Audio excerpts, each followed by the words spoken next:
Kaakibat ng pangarap ay ang paghihinagpis, liwanag at kadiliman. Sa kadiliman ay paniguradong may nagtatangis, nagmamakaawa. Hindi na ako makapag-antay sa araw kung kailan malulupig ang kadiliman.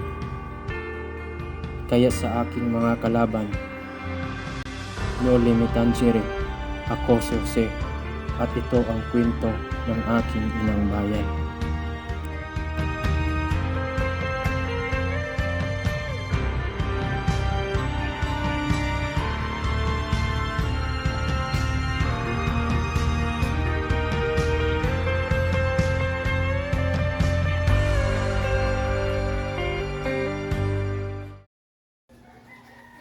Mga mangmang talaga, mga Indyo. At minatunayan yun ang aking 20 paglilingkod sa bayan ng San Diego. Wala silang modo at nakakabwisit sila. Hindi man lang marunong mangumpisal. Padre Damaso, tayo ay nasa mga bahay ng mga Indio. Ano naman ngayon? Totoo naman talaga na walang mga modo sila.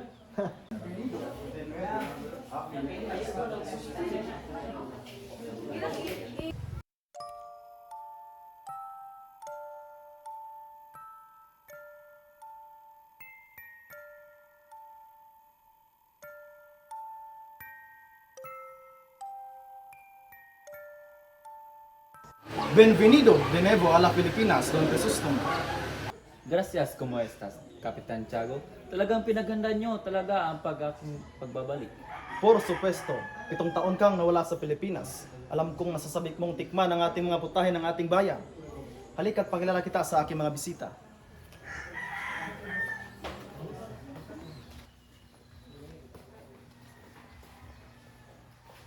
Siya, si Isabel, ang naging isa kong kapatid. At siya naman, si Don Tiburcio, isang doktor. At siya naman, si Doña Victorina, asawa ni Don Tiburcio. At ang kura paroko ng San Diego, Padre Damaso. At si Padre Sibayla. At siya naman, si Senyor Rivara, ang teniente ng Guardia Civil. Hay na kayo, Tiago. Ako na mga bisita at kung tayo ay makapagpunan na. Buenas noches, mga amigos. At sa matalik na kaibigan ng aking yumaong ama, Padre Damaso. Miralo, el hijo del filibustero, que ahora si traje de Europa.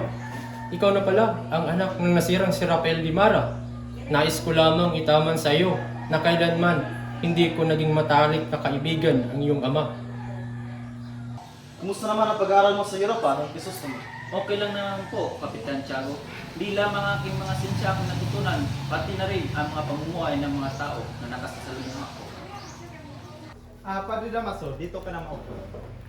Hindi. Ituloy mo na ang iyong planong umupo sa silyang yan. Sige na, matatanggap ko naman kahit dito ka na maupo. Hindi.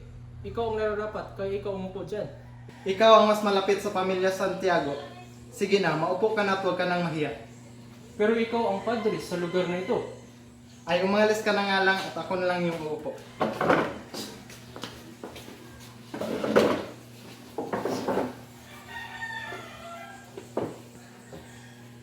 Ibarra, kailan ka ba pumunta sa Europa? 7 taon nang nakakaraan. Nakalimutan mo na siguro ang tungkol sa ating bansa. Sa totoo lang, lagi kong iniisip ang Pilipinas. Ako na yata ang nakalimutan at hindi ko rin nalaman kung ano nangyari sa aking ama. Ano naman ang pinakamagandang lugar na nabisita mo? Pinag-aralan ko ang bawat bansa at nalaman kong may pagkaparehas ng tema sa politiko at sa pamumuhay ng tao at nalaman ko rin kung ano ang pagkalayaan at pagkalipin ng isang bansa. Yan lamang ang nalaman mo? Sinayang mo lang pala ang iyong pera sa pagpunta sa mga walang pintang lugar na yan. Kung tatanungin ang mga bata, siguradong alam din nila yan. Mauna muna ako, Kapitan Tiago, dahil meron akong gagawin muna. Hindi ako papayag. Malapit nang dumating si Maria Clara. Sa susunod na lang, pakisabi na lang na ako'y lilisan na at marami pa akong gagawin.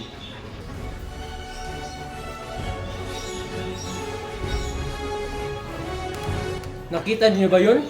Nakita niyo? Ganyang kabastusan ang matutunan niyo kapag mag-aral kayo sa Europa. Kung hawak ko lamang ang gobyerno, pagbabawal ko ang pagpunta doon.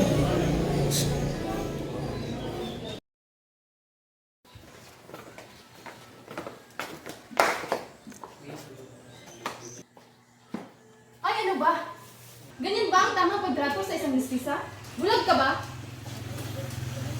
Ay, naku po, Doña Victorina. Hindi naman po ako bulag. Sa katunayan, malinaw pa po ang aking dalawang mata. Pinagmamasdan ko lang po ang napakaganda niyong buhay. Bueno, alam kong maganda ako. Pero, hindi ibig sabihin na pwede mo na itong tapakan ang magandang palda ko. O manin po, Doña Victorina.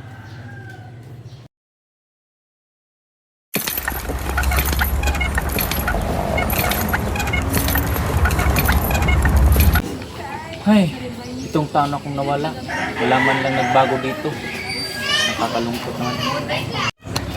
Binata, ako nga pala ang kaibigan ng inyong ama. Mukhang kilala mo ang aking ama.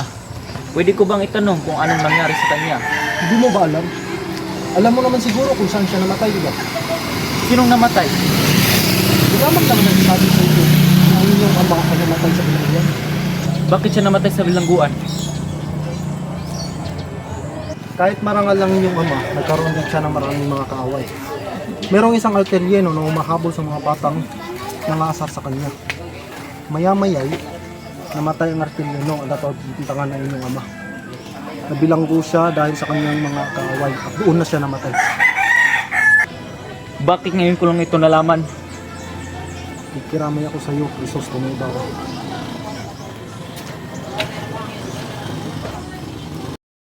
Ang umaga, Tia Isabel. Magandang umaga din sa iyo, Don Crisostomo Ibarra.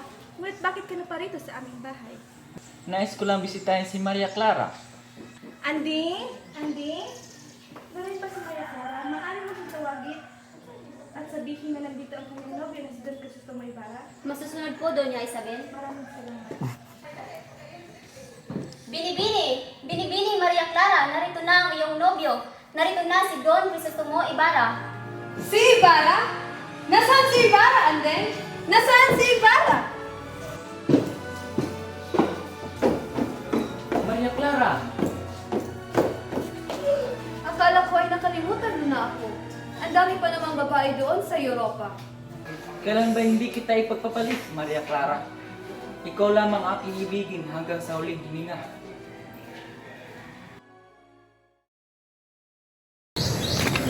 Magandang umaga, Ginoo. Magandang umaga din, Ginoo. Maaari ko bang malaman kung meron kang napansin na puntod na may malaking krus? Malaking krus? Merong nilibing dito na may malaking krus. Ngunit inutosan kami ng kura paroko na ilibing ang labi sa libingan ng mga injek. Sinong kura paroko nag-utos sa iyo? Isang pari ang nag-utos sa amin. Isa itong kabaliwan! Mahal na Kura, tanggapin niyo po ang aming munting handog para sa ating simbahan. Pagpalayan sana kayo ng ating mahal na Panginoon na may pagpatuloy niyo ang pagbibigay sa ating simbahan. Maasahan niyo po kami riyan, Padre Salve. Sa katunayan, puspusan po ang aming paghahanda para sa darating na pista ng ating bayan. Maraming salamat sa inyo. Mauna na po kami, Padre Salve. Wala kang iya, Padre Salve! Anong ginawa mo sa libing ng aking ama? Wala akong ginagawa. Anong wala? Tinitiyak ko sa inyo, wala akong ginagawa. Hindi akong pasimuno noon, kundi si Padre Damaso.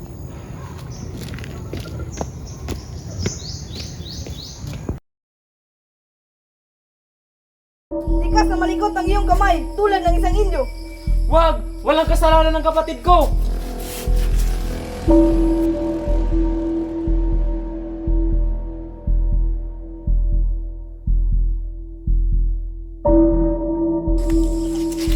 Crispin! Crispin! Crispin! Crispin! Crispin!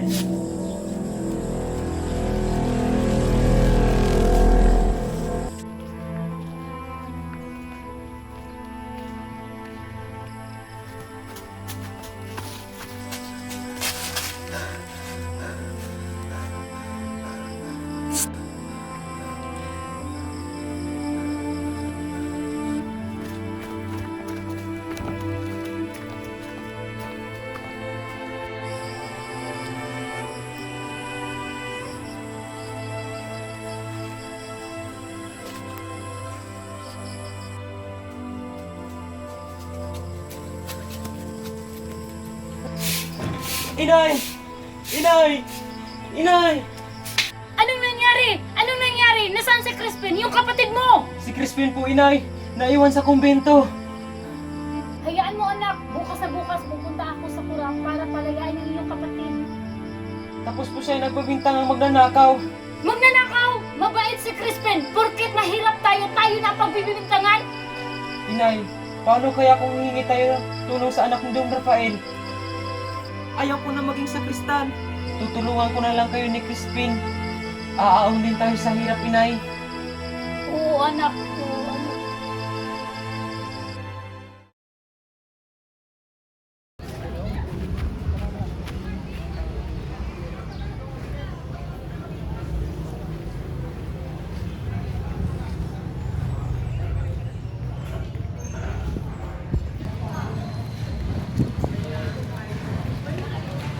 Para saan po ang yung dala-dala bilang? Para ito sa kurang nais ko lamang po siyang makausap sapagkat ang aking anak na si Crispin simula kahapon hindi ko pa pumunta. Ikaw pala ang ina ng magnanakaw. Si Crispin pagkatapos magnakaw ay nakuha pang tumukas ng pag-isa. Hindi magnanakaw ang aking anak! Ano itong kaguluhan sa harap ng simbahan? Sino ang babaeng iyan? Siya po ang ina ni Crispin Ginang, yung sinasabing magnanakaw. Ano babae? Sa halip na magpakumbaba, nagkakalat ka pa ng kahiyan dito! Lumagas ka rito bago pa kita ipahuli! Maawa po kayo, hindi magnanakaw ang aking anak. Hulihin mo siya! Maawa po Kung yan ang nais mo, mahal na ginang, ipapahuli ko agad siya. Hindi maawa po kayo! Maawa po kayo! Walang awa sa mga mahirap at sa mga maliw! Mga peste kayo sa bayan! Crispin! Basilio! Crispin! Basilio! Andito na si Inay! Crispin! Mga anak! Basilio! Kung Basilio itong damit na ito, hindi pwede! Anak! Basilio! Mga anak!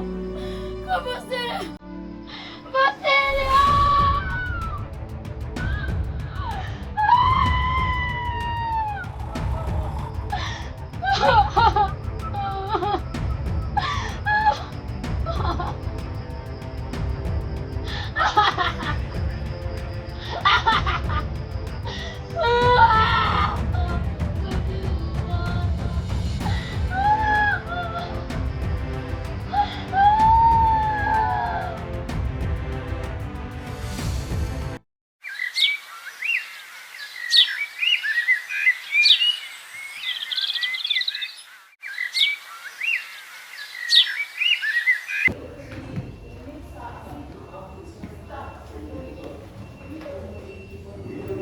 Magandang umaga ho, Mang Tasyo.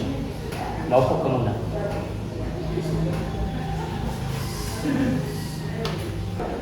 Nais ko lang ho humingi ng payo para sa aking pinapatayo na paaralan.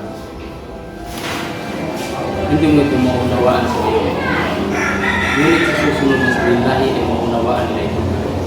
Sapagkat sila matatalino at hindi maihahambil sa panahon ng manununo nito.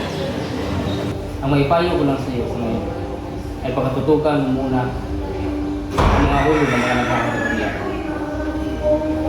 Salamat po, Mang Tasyo. Ako'y mauuna muna.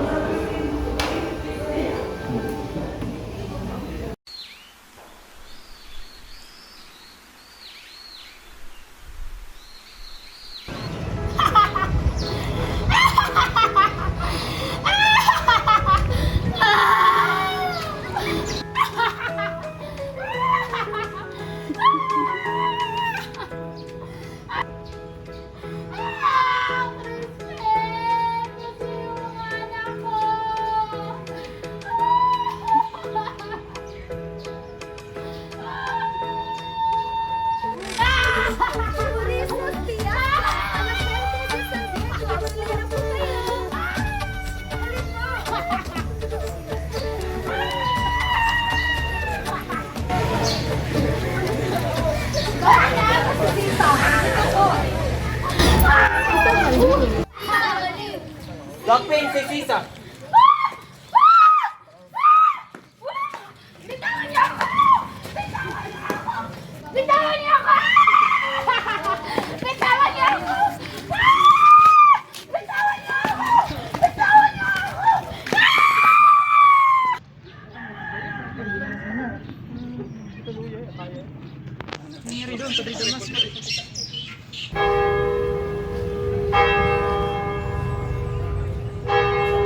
lahat tayo ay anak ng Panginoon at dapat lamang tayo ay magmahalan at dapat hindi natin binubulungan ang ating mga kapwa-tao at mga mamamayan. Lalong higit sa lahat, hindi natin pinapanigan ang mga kumakalaban sa ating simbahan. Hay! Hindi ko na kayang matagalan ang kainitan sa simbahang ito. Sana, tanging mangyayaman lamang ang pinapasok sa simbahang ito, hindi na ang mga Indio. Ay, Doña Victorina, huwag ka masyadong mainom. Nasa simbahan ka. Hoy, Konsolasyon, itiko mo yung bibig mo. Kung magsalita ka, parang nasa palengke. Hoy, Doña Victorina, baka marinig ka pa ng Diyos dyan at dalhin ka pa sa emperno.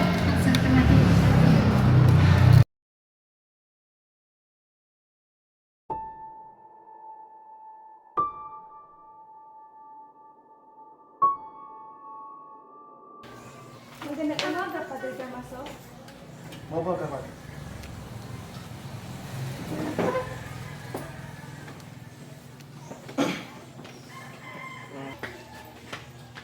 Kumusta na kaya ang labi na yung ama, Ibarra? Saang dagat na kaya ito napadpad? Wala kang karapatan yung susuin na kang ama! Ako na lamang at hindi siya! Tama na, Ibarra. Alang-alang na lamang sa akin. Huwag mo na muling pabuhatan ng kamay si Padre Damaso. O manhin, Maria Clara.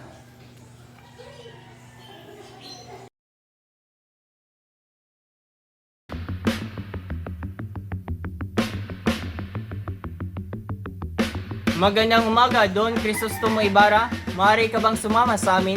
Bakit? Ano aking ginawa? Ikaw ang tinuturo na nagsimula ng pag-aalsa. Ngunit mga senyor, wala akong kinalaman dyan. Bitawan niyo ako! Mama ka sa amin!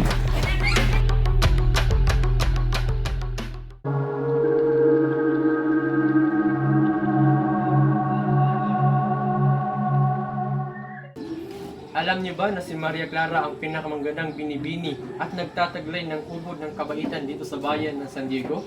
Ganyang binibini ang nais ko. Nandito na pala si Kapitan Tiago. Kapitan Tiago, ito nga pala si Don Alfonso Linares de Espadanya. Siya ang kamag-anak ng aking asawa at inanak ni Padre Damaso. Magandang hapon, Kapitan Tiago. At sa'yo rin. Nais hingin ni Alfonso ang kamay ni Maria Clara. Umaayon ka ba dito, Kapitan Tiago? Walang problema sa akin yun, basta alagaan niya ang aking anak. Ayoko, Ama.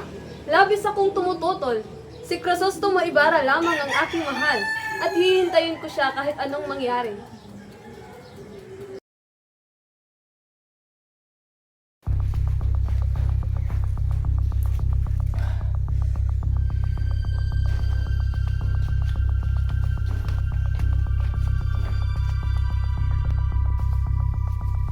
Anak ka nga talaga ni Rafael Ibarra.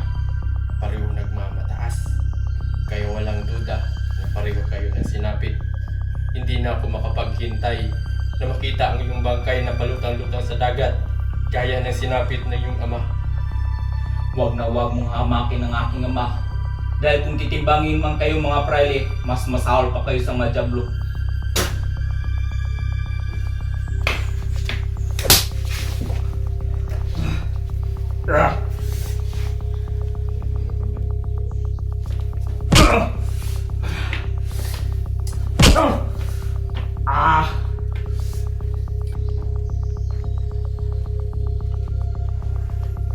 Kayo nang bahala dyan.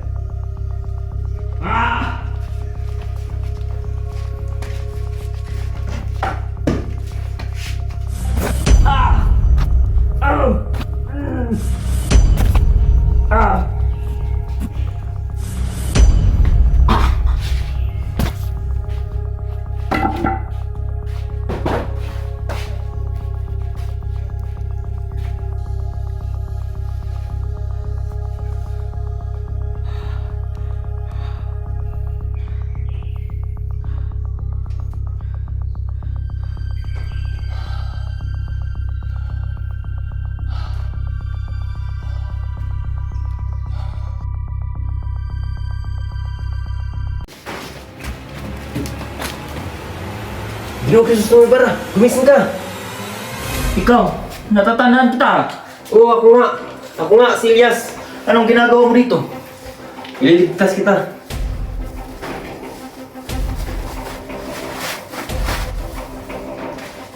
Ginoong Kristo sa Ibarra. Halika na.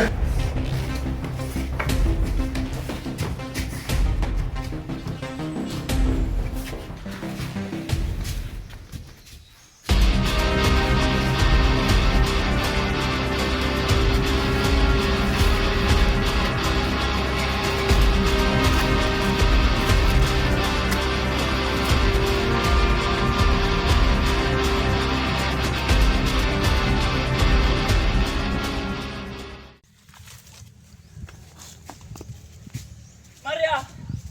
Maria Clara! Bini! Sige noong, Ibarra. Siya nga!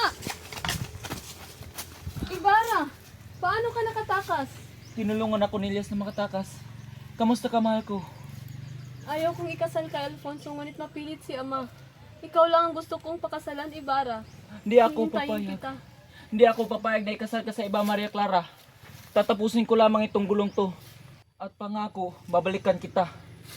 Ginoong Kristo sa Ibarra. May mga gwardiya sibil. Paalam na, mahal ko.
Bini, may dapat kang malaman.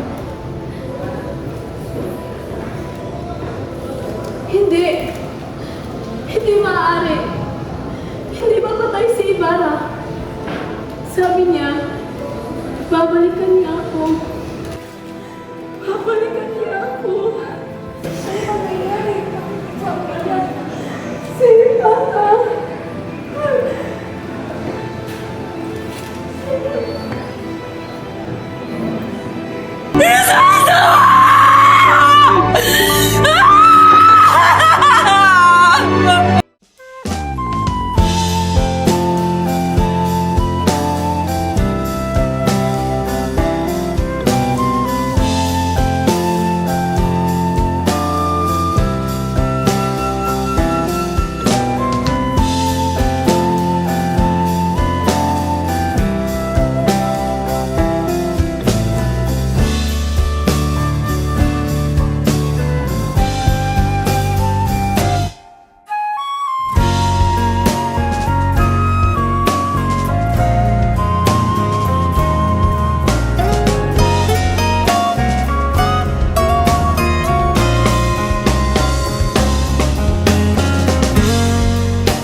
akong hilingin sa inyo na sirain ang pangako sa aking pagpapakasal. Ngunit bakit? Patay na ang taong ninanais ng aking pusong pakasalan. Wala na akong ibang pakakasalan kung hindi siya. Mabuti nang sumunod na lamang ako sa kanya kung ipipilit niyo pa rin ako ipakasal sa iba. O di kaya ay pumasok na lamang ako sa kumbento. Paumanhin na aking anak, hindi ko kayang mawalay ka sa aking piling. Inaayos ko lamang kung ano ang makakabuti para sa iyo. Mas pipiliin ko pa na magsilbi ka na lang sa kumbento. Mauuna na po ako, Ama.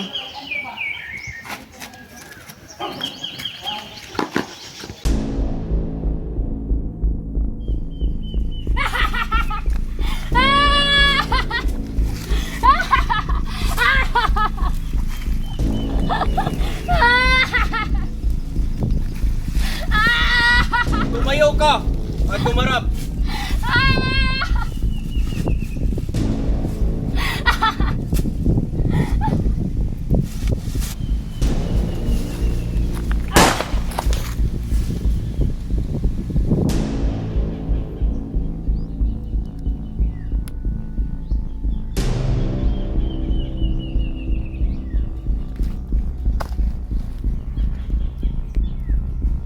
Yan ang napapala ng mga Indio. Tayo na.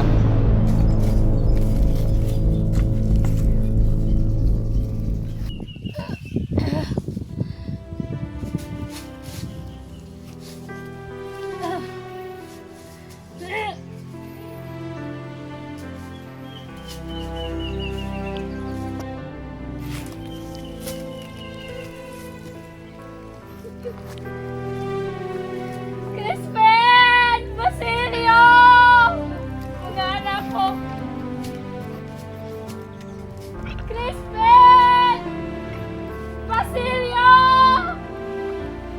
Ah! Crispin! Basilio! Mga anak ko! Crispin! Basilio! Mga anak ko! Basilio!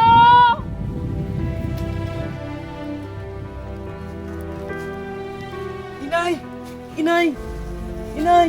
Si Basilio po to! Inay! Inay! Inay! Inay! Inay! Inay! Si Basilio po ito, Inay! Inay!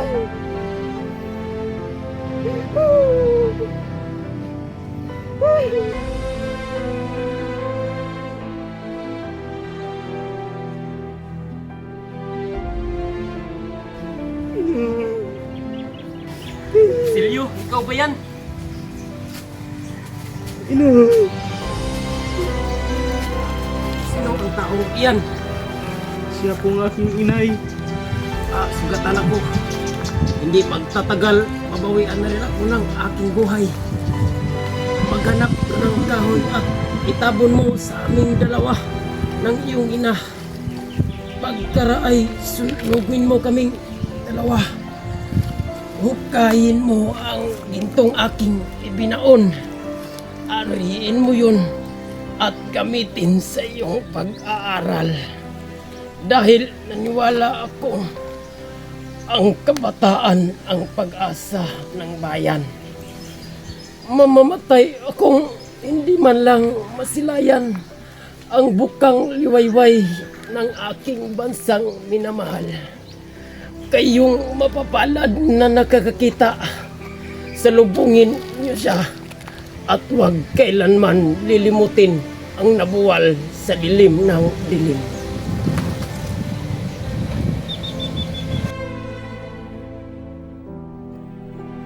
Inang bayan, matatanaw din natin ang liwanag, makakamit din natin ang kalayaan, sapagkat hindi pa ito ang katapusan, pagkus ito'y simula pa.